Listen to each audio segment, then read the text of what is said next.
Good morning students. Today's topic is application of laser.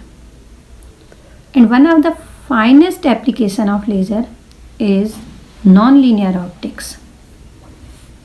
Frequency conversion can be done by using dye laser, but dye laser was quite limited at that time. And another thing we can use for frequency conversion was non-linear crystal, because most huge frequency conversion was based upon using some materials which are called non-linear optical material or non-linear optics crystal. Now we will understand non-linear optics with some examples. Example first is Nd:YAG laser. Its fundamental frequency is 1064 nm. Now, what is fundamental frequency? Fundamental frequency means the frequency directly coming out of laser cavity. It is called fundamental frequency. Now here in figure 1 you can see that when output frequency of Nd:YAG laser passes through a transparent crystal under certain conditions and certain angles, we can get several frequencies. Here, transparent crystal is beta barium borate.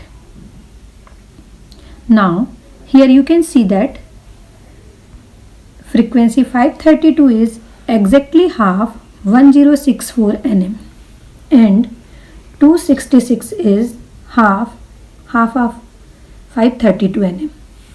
So this conversion is not arbitrary, and this frequency conversion is obtained from non-linear optics, is called non-linear optical phenomena.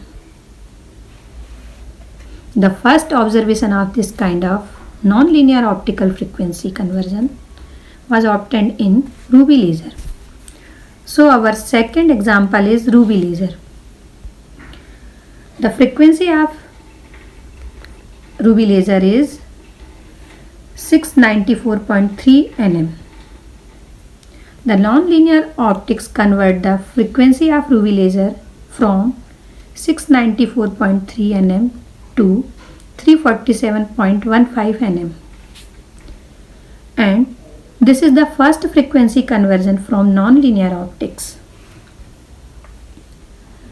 Now here we give a rise to a new questions, that is, what is the advantage of frequency conversion?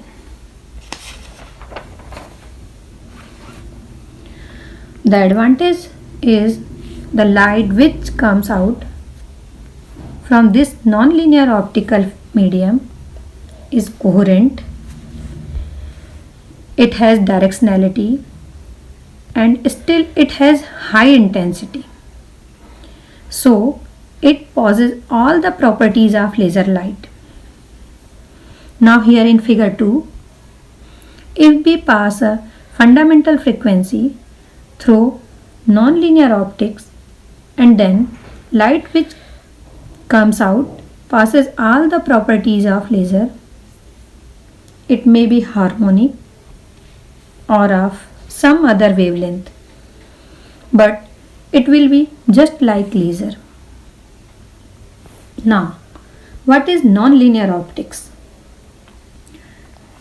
To understand, we have to first study of properties of conventional light, as it is related with the intensity of incident of light and also the particular type of material we are considering. Properties of conventional light: they are not monochromatic, not coherent, and intensity is small, like 10 to 1000 volt per centimeter. If this intensity of electric field is allowed to interact with some materials just like a dielectric, It results in reflection, refraction, absorptions, and scattering. They cannot significantly change the microscopic or macroscopic properties of the materials. So why? It cannot change it. The reason is that the intensity of conventional light is less than that of intensity of electrical field of material of matter of materials. Now to solve it, we have to get very high electric field which is comparable to the typical value. The value of 10 raised to the power 9 volt per centimeter.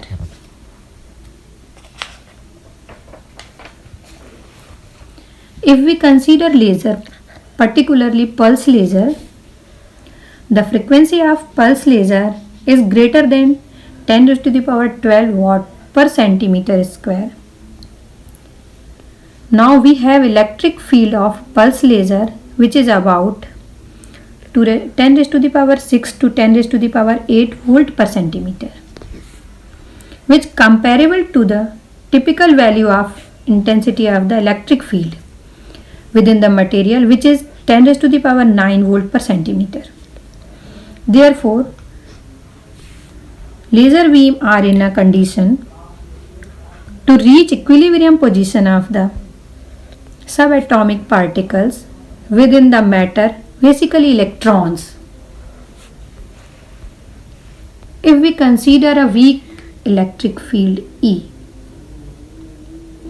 if interact with matter, it in result gives electric inductions or it undergoes electric inductions. So, electric induction D is equal to weak electric field E plus 4 pi P, where P is known as polarization. And for a small electric field, polarization directly proportional to electric field, or polarization is equal to chi E, where chi 1 is linear electrical susceptibility. Now from where does this relation arrives, or the origin of this relations?